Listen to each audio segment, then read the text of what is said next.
Hello बच्चों, कैसे हैं आप। उम्मीद है सभी लोग अच्छे होंगे। आज धनतेरस का दिन है तो सभी को धनतेरस और दिवाली की बहुत सारी शुभकामनाएं।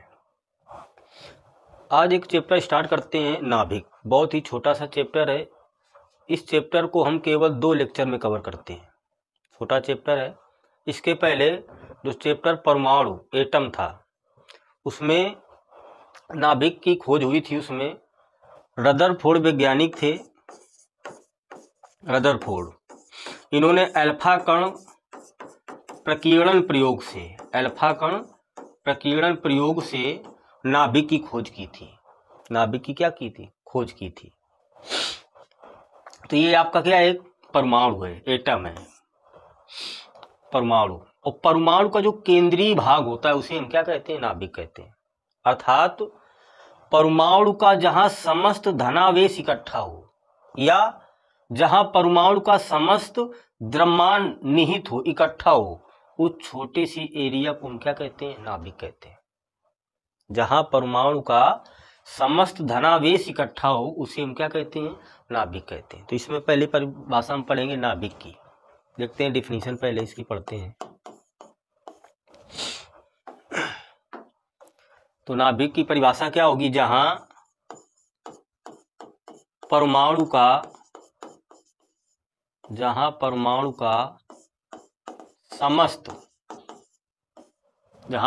का समस्त धनावेश या द्रव्यमान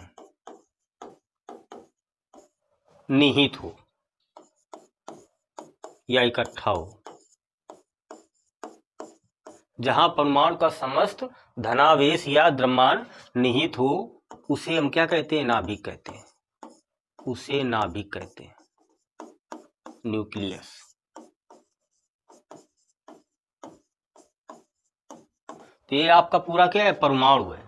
तो इस परमाणु का जो केंद्रीय भाग होता है, जहां इस परमाणु का समस्त धनावेश या समस्त द्रव्यमान इकट्ठा होता है उसे हम क्या कहते हैं? नाभिक कहते हैं। सामान्यतया जो नाभिक होते हैं, सामान्यतया नाभिक गोलाकार होते हैं। कैसे होते हैं? गोलाकार होते हैं।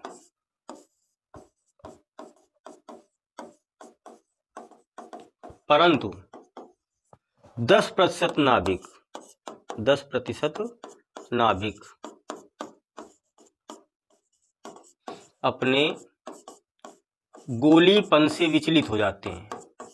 अपने गोलीपन से विचलित हो जाते हैं।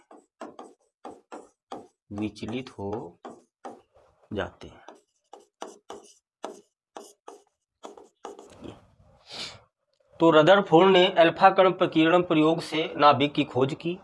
और क्या बताया था नाभिक के बारे में? तो नाभिक की जो त्रिज्या होती है, नाभिक की त्रिज्या वो कितनी होती है? 10⁻⁻15 मीटर की होती है नाभिक की त्रिज्या। जबकि परमाणु की त्रिज्या कितनी होती है? परमाणु की त्रिज्या प्रयोगों द्वारा कितना निकाला? 10⁻⁻10 मीटर। ये हो गया आपका नाभिक। जहां परमाणु का समस्त धनावेश इकट्ठा उसे क्या कहते हैं? नाभिक कहते हैं। नाभिक में क्या क्या होता है? नाभिक में प्रोटॉन और न्यूट्रॉन पाए जाते हैं। नाभिक में क्या पाए जाते हैं? देखो, ये प्लस यानी प्रोटॉन, ये क्या है? प्रोटॉन। और ये क्या है? न्यूट्रॉन। और ये जो नाभिक है इनकी विभिन्न कक्षाओं में जो इलेक्ट्रॉन है वो क्या करते रहते हैं? चक्कर लगाते रहते हैं। तो नाभिक में क्या होता है? प्रोटॉन और न्यूट्रॉन होता है। इलेक्ट्रॉन कहाँ होते हैं? इस नाभिक के चारों ओर विभिन्न कक्षाओं में क्या करते रहते हैं? चक्कर लगाते रहते हैं। तो ये हो गया आपका नाभिक।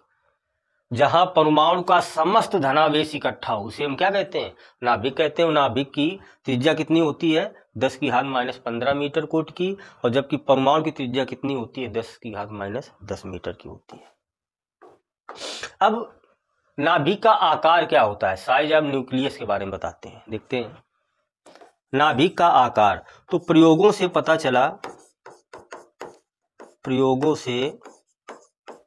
पता चला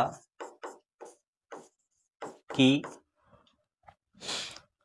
नाभिक का आयतन, नाभिक का आयतन जो होता है, क्योंकि नाभिक कैसा होता है, गोलाकार मान लिया गया, तो जो नाभिक का आयतन होता है, नाभिक का आयतन उसके द्रव्यमान संख्या के, द्रव्यमान संख्या के, द्रव्यमान संख्या क्या ए के अनुक्रमानुपाती होता है, अनुक्रमानुपाती होता है। ये पता चला प्रयोगों से। क्या पता चला कि जो नाभिक का आयतन होता है वो नाभिक के द्रव्यमान संख्या के क्या होता है, अनुक्रमानुपाती होता है। तो अगर हम नाभिक की त्रिज्या कुछ ले लें,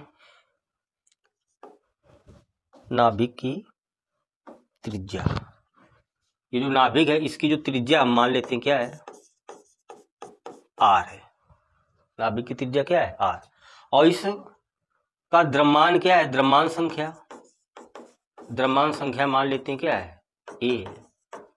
तो इस प्रयोग के आधार पर जो नाभिक का आयतन होगा, तो नाभिक का आयतन, नाभिक गोलाकार था, गोले का आयतन, तो गोले का आयतन क्या होता है, 4/3 पाई आर क्यूब। ये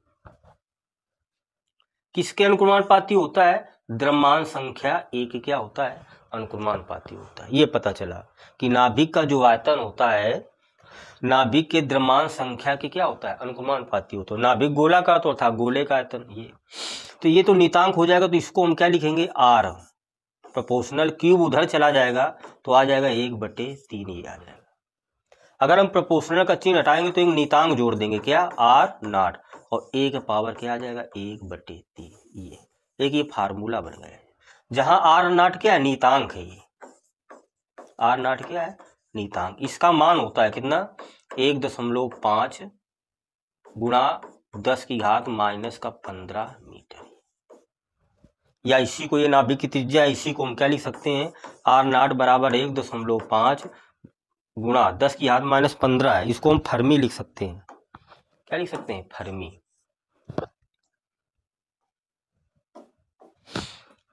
फर्मी ये त्रिज्या होती है,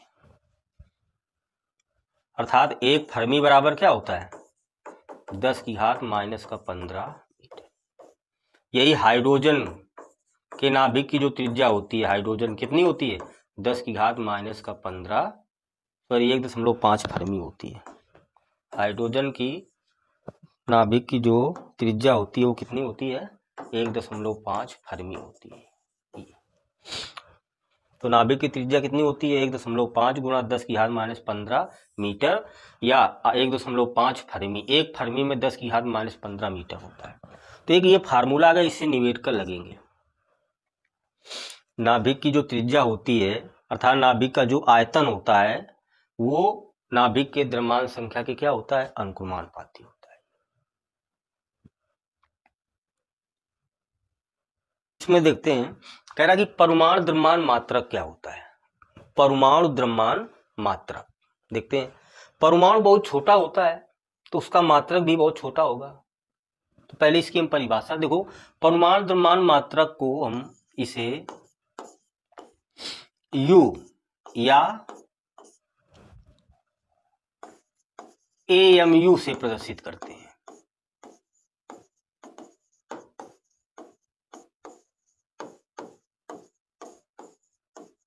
तो परमाणु द्रव्यमान मात्रक को, एटॉमिक मास यूनिट को हम U, या इसे हम एक U भी लिख सकते हैं, या AMU से, या एक AMU से प्रदर्शित करते हैं। इसकी परिभाषा क्या होगी, एक U या एक AMU, एक U कार्बन परमाणु, कार्बन परमाणु क्या होता है, C612 के द्रव्यमान के 12वें भाग को कहते हैं। 12वें भाग को एक U या परमाणु द्रव्यमान मात्रक कहते हैं। परमाणु द्रव्यमान मात्रक कहते हैं। ये एक नंबर की परिभाषा है कि एक यू या एक एएमयू या परमाणु द्रव्यमान मात्रक को ही एक यू या एक एएमयू बोला गया है। तो एक यू कार्बन परमाणु के द्रव्यमान के 12वें भाग को एक यू या परमाणु द्रव्यमान मात्रक कहते हैं। एक यू बराबर या एक एएमयू बराबर, एटॉमिक मास यूनिट, एएमयू बराबर कितना होता है? 1.66 गुणा 10 की घात -27 किलोग्राम। इतना कम होता है, बहुत छोटा मात्रक है। एक एएमयू बराबर 1.66 गुणा 10 की घात -27 किलोग्राम होता है। तो एक यू कार्बन परमाणु के द्रव्यमान के 12वें भाग को एक एएमयू या एक यू या परमाणु द्रव्यमान मात्रक कहते।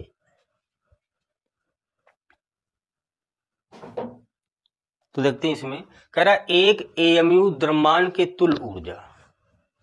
एक एएमयू में कितनी ऊर्जा होती है? Atomic mass unit. एक एएमयू में अर्थात एक यू या एक एएमयू में कितनी ऊर्जा होती है? तो एक एएमयू में पहले द्रव्यमान कितना होता है? तो 1.66 गुणा 10 की घात -27 किलोग्राम होता है। एक यू में या एक एएमयू में इतना द्रव्यमान होता है। तो अब द्रव्यमान को हमको चेंज करना है ऊर्जा में, तो आइंस्टीन का समीकरण लगाएंगे। आइंस्टीन के समीकरण से आइंस्टीन ने क्या बताया था कि अगर कोई द्रव्यमान है उसको ऊर्जा में परिवर्तित करना है तो फार्मूला लगाते हैं E बराबर m इंटू सी स्क्वायर। पता चल जाएगा कि उसमें कितनी एनर्जी है। तो द्रव्यमान कितना है? 1.66 गुणा 10 की घात -27। सी क्या है? प्रकाश की चाल कितनी होती है? 3 गुणा 10 की घात 8 स्क्वायर है, स्क्वायर कर देंगे। तो E बराबर 1.66 गुणा 10 की घात -27 इंटू ये करेंगे तो 3 त्रिका 9 गुणा 10 की घात कितना हो जाएगा? 16। 2 बार लिख देंगे तो ये किस में आएगा? ऊर्जा जूल में आएगी। काय में आएगी? जूल में। अगर इसको मेगा इलेक्ट्रॉन वोल्ट में चेंज करना है तो E बराबर हम क्या करेंगे? 1.66 गुणा 10 की घात -27 गुणा 9 गुणा 10 की घात 16 क्या करेंगे? 1.6 गुणा 10 की घात -19 का हम क्या करा देंगे? भाग कर देंगे। तो ये आ जाएगा इलेक्ट्रॉन वोल्ट में ऊर्जा आ जाएगी। किसमें आ जाएगी? इलेक्ट्रॉन वोल्ट में। चूंकि एक ईवी एक इलेक्ट्रॉन वोल्ट में 1.6 गुणा 10 की घात -19 जूल होता है, तो 1 जूल में भाग कर दिया हमने। अब इसको हल करेंगे तो लगभग ऊर्जा आ जाएगी 931 MeV। ये आपको हमेशा याद रखना है कि एक यू में या एक एएमयू में कितनी ऊर्जा होती है? 931 मेगा इलेक्ट्रॉन वोल्ट होती है ऊर्जा। इसका हम यूज डायरेक्ट न्यूमेरिकल में करेंगे। तो एक यू में द्रव्यमान कितना होता है? इतना होता है। और द्रव्यमान को ऊर्जा में चेंज करना है तो बहुत अच्छा फार्मूला है। एम की जगह रख दो, सी प्रकाश की चाल गुणा करा देंगे, जूल में आ जाएगा। इलेक्ट्रॉन वोल्ट में चेंज करेंगे, इतने का भाग कर देंगे। इसको हल करेंगे तो मेगा इलेक्ट्रॉन वोल्ट में क्या निकल आएगी? ऊर्जा। तो एक यू में या एक एएमयू में कितनी ऊर्जा होती है? 931 मेगा इलेक्ट्रॉन वोल्ट।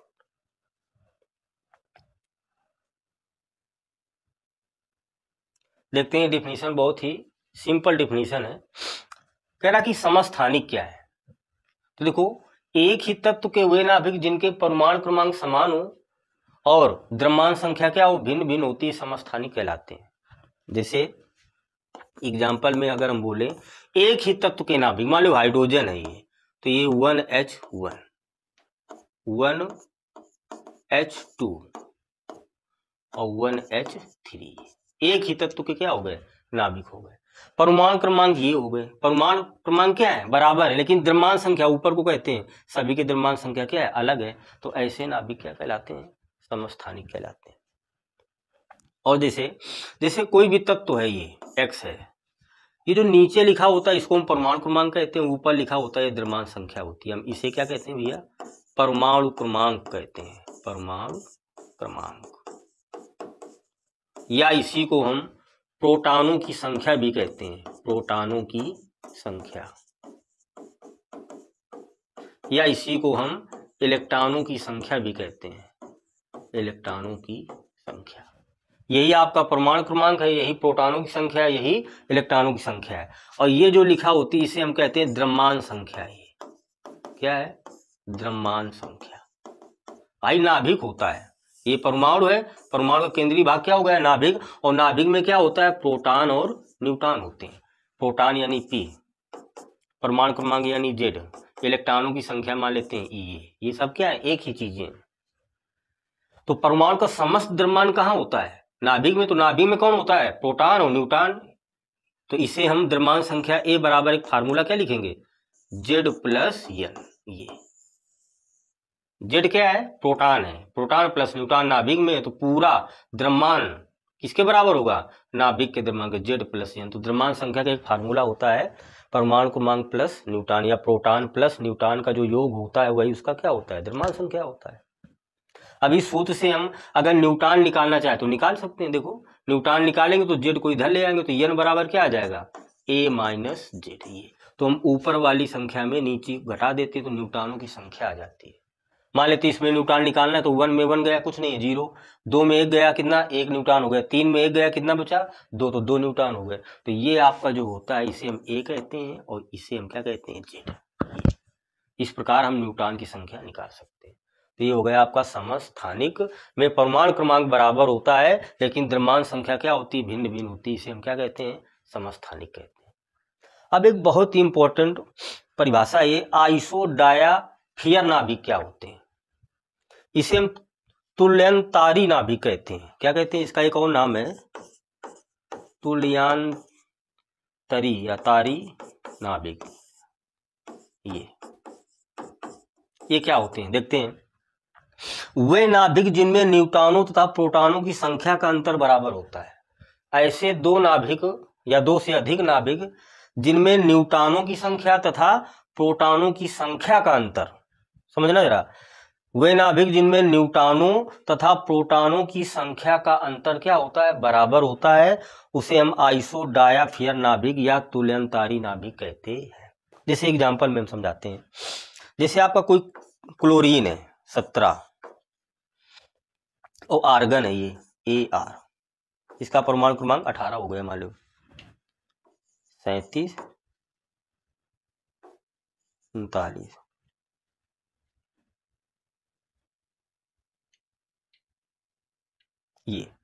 ये दोनों नाभिक कैसे हैं? आइसोडायाफियर नाभिक है। कैसे? जिनमें न्यूट्रॉन, इसमें न्यूट्रॉन कितने हैं पहले तो ये निकालते हैं, और प्रोटॉन तो कितने? इसमें 17 है। इसमें न्यूट्रॉन कितने हैं?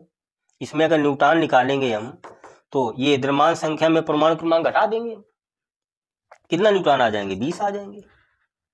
अब इसका परमाणु क्रमांक कितना है? 18 है। अगर इसमें हम न्यूट्रॉन निकालेंगे तो इसमें न्यूट्रॉन कितने आएंगे?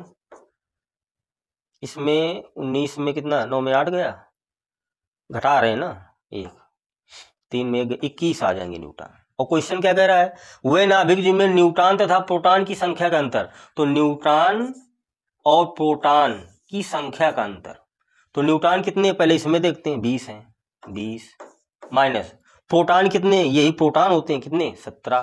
तो अंतर कितना आ रहा है इसका? 3। इसमें देखते हैं, इसमें N माइनस P निकालते हैं, न्यूट्रॉन और प्रोटॉन का अंतर निकालते हैं, तो इसमें न्यूट्रॉन कितने? 21 हैं, और प्रोटॉन कितने हैं? इसमें 18 है। इसमें भी कितना आ रहा है? 3 आ रहा है। तो ये ऐसे नाभिक क्या कहलाते हैं? आइसोडायाफियर नाभिक, जिसमें न्यूट्रॉन और प्रोटॉनों की संख्या का अंतर, ऐसे दो नाभिक या दो से अधिक नाभिक जिसमें न्यूट्रॉन और प्रोटॉन की संख्या का अंतर दोनों में क्या हो? सेम हो, ऐसे नाभिकों को आइसोडायाफियर नाभिक कहते हैं।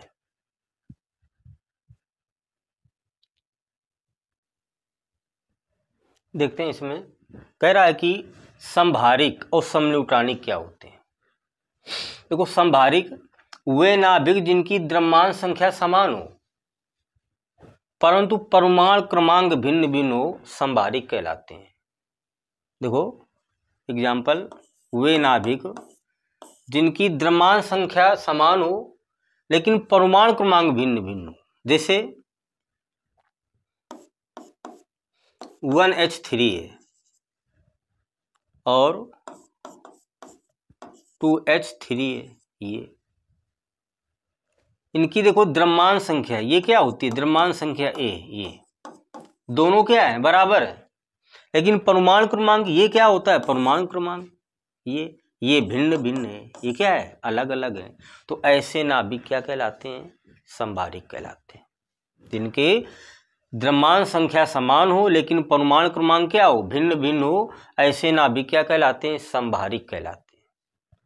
समन्यूटानिक क्या होते हैं, नाम से ही पता चल रहा है, समन्यूटानिक जिनमें न्यूट्रॉनों की संख्या क्या हो, बराबर हो। तो वे नाभिक जिनमें न्यूट्रॉनों की संख्या समान होती है परंतु प्रोटॉनों की संख्या भिन्न भिन्न होती है, समन्यूटानिक कहलाते। जैसे 1H3 है,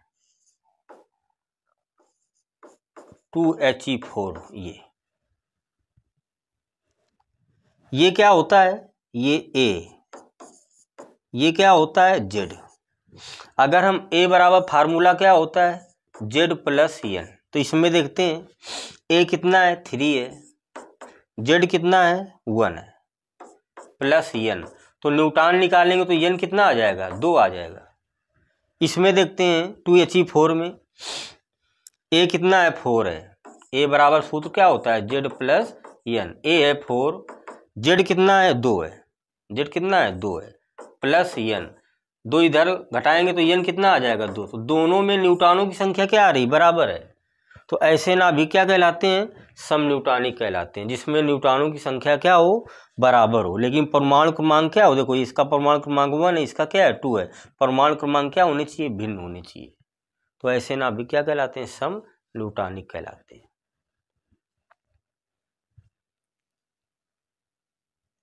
देखते हैं, इसमें पढ़ते हैं हम द्रव्यमान क्षति क्या होती है, बहुत ही अच्छी परिभाषा है, बहुत एग्जाम बोर्ड में इससे न्यूमेरिकल भी पूछे जाते हैं। देखते हैं द्रव्यमान क्षति। द्रव्यमान क्षति कहाँ होती है कि जब कोई प्रोटॉन और न्यूट्रॉन ये दोनों मिलकर क्या बनाते हैं, एक नाभिक का निर्माण करते हैं। नाभिक किससे तैयार होता है, प्रोटॉन और न्यूट्रॉन से। तो प्रोटॉन और न्यूट्रॉन मिलकर नाभिक का निर्माण करते हैं। तो इसके द्रव्यमान में थोड़ी सी द्रव्यमान में क्या आ जाती है, कमी आ जाती है, क्षति आ जाती है, उसी को क्या कहते हैं, द्रव्यमान क्षति कहते हैं।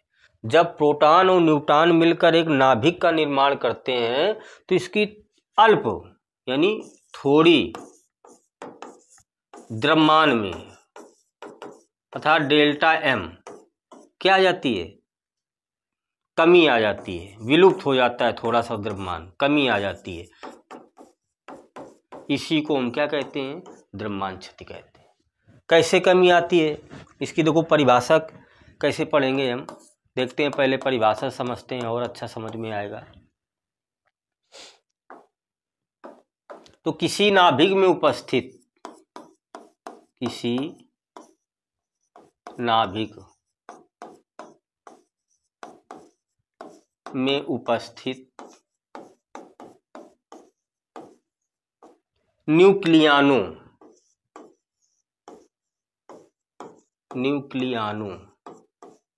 न्यूक्लियान किसे कहते हैं, प्रोटॉन और न्यूट्रॉन को, क्योंकि नाभिक में क्या होता है, प्रोटॉन और न्यूट्रॉन होता है। तो किसी नाभिक में उपस्थित न्यूक्लियानों अर्थात प्रोटॉनों तथा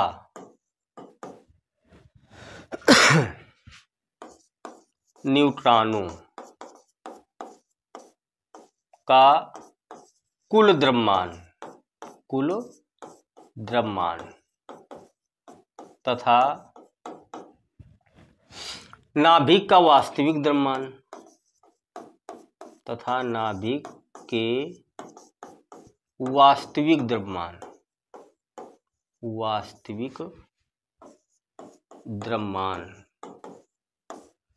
के अंतर को, द्रव्यमान के अंतर को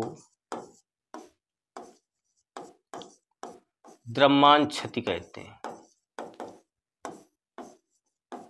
द्रव्यमान क्षति कहते हैं।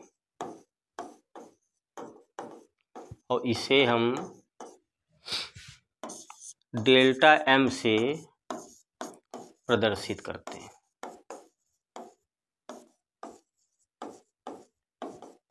ये परिभाषा। किसी नाभिक में उपस्थित जितने प्रोटॉन हैं और जितने न्यूट्रॉन हैं उनका टोटल द्रव्यमान और नाभिक के वास्तविक द्रव्यमान के अंतर को ही क्या कहते हैं, द्रव्यमान क्षति कहते हैं। तो इसका फार्मूला देखते हैं हम कैसे लिखते हैं। तो द्रव्यमान क्षति बराबर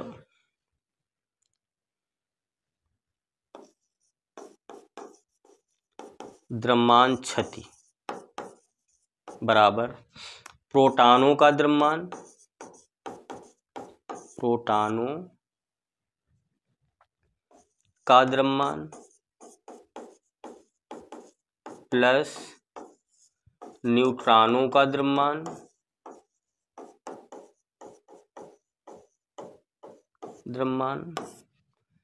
माइनस नाभिक का वास्तविक द्रव्यमान, नाभिक का वास्तविक द्रव्यमान, ये अर्थात हम इसे देखो डेल्टा एम बराबर प्रोटॉनों का द्रव्यमान, किसका द्रव्यमान, प्रोटॉनों का द्रव्यमान, यानी एम पी, पी का मतलब प्रोटॉन, एम का मतलब द्रव्यमान, प्लस न्यूट्रॉनों का द्रव्यमान। यहाँ हम परमाणु क्रमांक का गुणा कर सकते हैं, क्योंकि प्रोटॉन पता नहीं कितने हो सकते हैं, एक भी हो सकता है, दो भी हो सकता है। तो जितने प्रोटॉन है उसका द्रव्यमान प्लस न्यूट्रॉन कैसे निकालेंगे, तो न्यूट्रॉन निकालने के लिए फार्मूला क्या होता है भाई, ए बराबर क्या होता है सूत्र, जेड प्लस एन। तो एन बराबर ए माइनस जेड, अर्थात ए माइनस जेड। ये न्यूट्रॉनों का एम लगा दिया द्रव्यमान, पहले न्यूट्रॉन निकालेंगे, फिर माइनस नाभिक का वास्तविक द्रव्यमान, नाभिक का कैपिटल और कैपिटल एन मान लेते, ये नाभिक का क्या है, वास्तविक द्रव्यमान। यानी प्रोटॉनों का द्रव्यमान प्लस न्यूट्रॉनों का द्रव्यमान का योग और माइनस नाभिक का कुल द्रव्यमान के अंतर को ही क्या कहते हैं, हम द्रव्यमान क्षति कहते हैं। क्या कहते हैं, द्रव्यमान क्षति। ये फार्मूला आ गया आपका। द्रव्यमान क्षति बराबर प्रोटॉनों का द्रव्यमान प्लस न्यूट्रॉनों का द्रव्यमान माइनस नाभिक के वास्तविक द्रव्यमान के अंतर को ही क्या कहते हैं, हम द्रव्यमान क्षति कहते हैं। जैसे एग्जाम्पल में अगर ये ऑक्सीजन दिया है 8 और 16, तो यहाँ प्रोटॉन कितने 8 हैं, तो 8 प्रोटॉनों का द्रव्यमान होगा ये, प्लस न्यूट्रॉन कितने, 16 में 8 गया 8, तो 8 न्यूट्रॉनों का द्रव्यमान होगा ये, और माइनस इस पूरे का कुल द्रव्यमान यहाँ लिखेंगे, अर्थात इस नाभिक का वास्तविक द्रव्यमान। ऐसे निवेद कर लगाएंगे। तो द्रव्यमान क्षति बराबर किसी नाभिक में उपस्थित जितने प्रोटॉन है उसका द्रव्यमान प्लस जितने न्यूट्रॉन है उस टोटल द्रव्यमान का योग नाभिक के वास्तविक द्रव्यमान के अंतर को क्या कहते हैं, हम द्रव्यमान क्षति कहते हैं।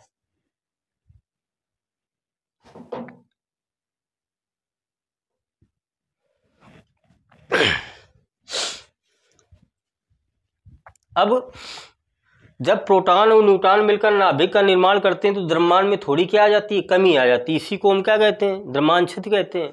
तो आइंस्टीन के अनुसार अगर किसी थोड़ी सी द्रव्यमान में कमी आती है तो आइंस्टीन ने बताया था उसमें ऊर्जा में भी तो कमी होगी। तो अगर हमको द्रव्यमान में कमी पता है तो कितनी ऊर्जा की कमी है वो भी निकाल सकते हैं। देखते हैं, इसी में हम देखते हैं।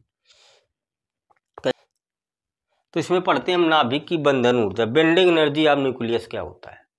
जैसे द्रव्यमान क्षति क्या होती है कि जब प्रोटॉन और न्यूट्रॉन मिलकर क्या बनाते हैं, नाभिक बनाते हैं, तो इसके द्रव्यमान में थोड़ी क्या आ जाती है, कमी आ जाती है। उसी को क्या कहते हैं, हम द्रव्यमान क्षति कहते हैं। तो बंधन ऊर्जा क्या है, नाभिक है, नाभिक में प्रोटॉन और क्या होता है, न्यूट्रॉन होता है। तो प्रोटॉन और न्यूट्रॉन मिलकर नाभिक का निर्माण कर लिया तो इसकी ऊर्जा हो गई, और इसमें द्रव्यमान में थोड़ी बहुत कमी हुई, उसे हम क्या कहते हैं, द्रव्यमान क्षति। तो अर्थात प्रोटॉनों न्यूट्रॉनों को अलग करने के लिए जितनी ऊर्जा की आवश्यकता होती है उसे हम क्या कहते हैं, नाभिक की बंधन ऊर्जा। नाभिक में प्रोटॉनों न्यूट्रॉनों को अलग करने के लिए जितनी बाहर से एनर्जी की आवश्यकता होती है उसे हम क्या कहते हैं, नाभिक की बंधन ऊर्जा। परिभाषा देखते हैं इसकी।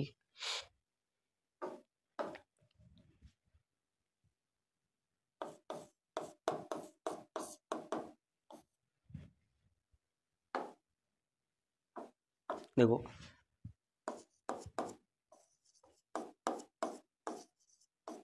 नाभिक की बंधन ऊर्जा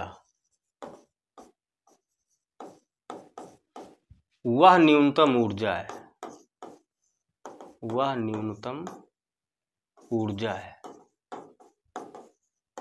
जो नाभिक में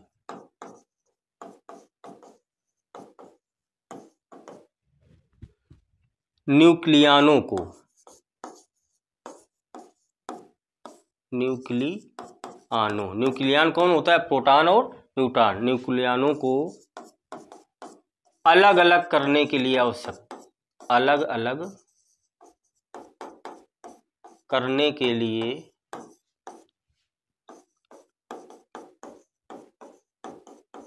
आवश्यक होती है।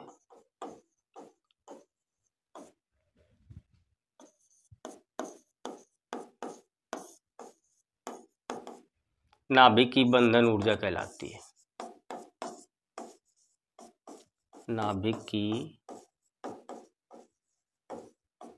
बंधन ऊर्जा कहलाती है।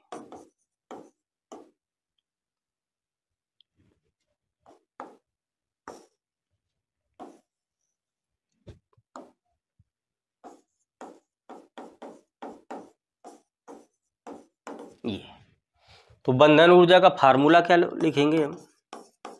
फार्मूला क्या होता है? E बराबर क्या? डेल्टा M इंटू सी स्क्वायर। अगर द्रव्यमान में कमी हुई है तो ऊर्जा निकलेगी, तो बंधन ऊर्जा E बराबर डेल्टा M इंटू सी स्क्वायर। ये ऐसे इस सूत्र से हम बंधन, भाई द्रव्यमान क्षति पता चल जाएगी तो उसकी ऊर्जा, इसे हम क्या कहते हैं? बंधन ऊर्जा कहते हैं। द्रव्यमान क्षति में हम सी स्क्वायर का गुणा करा देंगे, क्योंकि आइंस्टीन ने बताया था अगर द्रव्यमान है तो उसकी क्या होगी? ऊर्जा होगी। तो ये द्रव्यमान पता है तो ऊर्जा पता लग सकती है, उसी को हम क्या कहते हैं? बंधन ऊर्जा कहते हैं। अगर इसमें प्रति न्यूक्लियन बंधन ऊर्जा निकालने को पूछा जाए, प्रति न्यूक्लियन बंधन ऊर्जा, प्रति न्यूक्लियन बंधन ऊर्जा,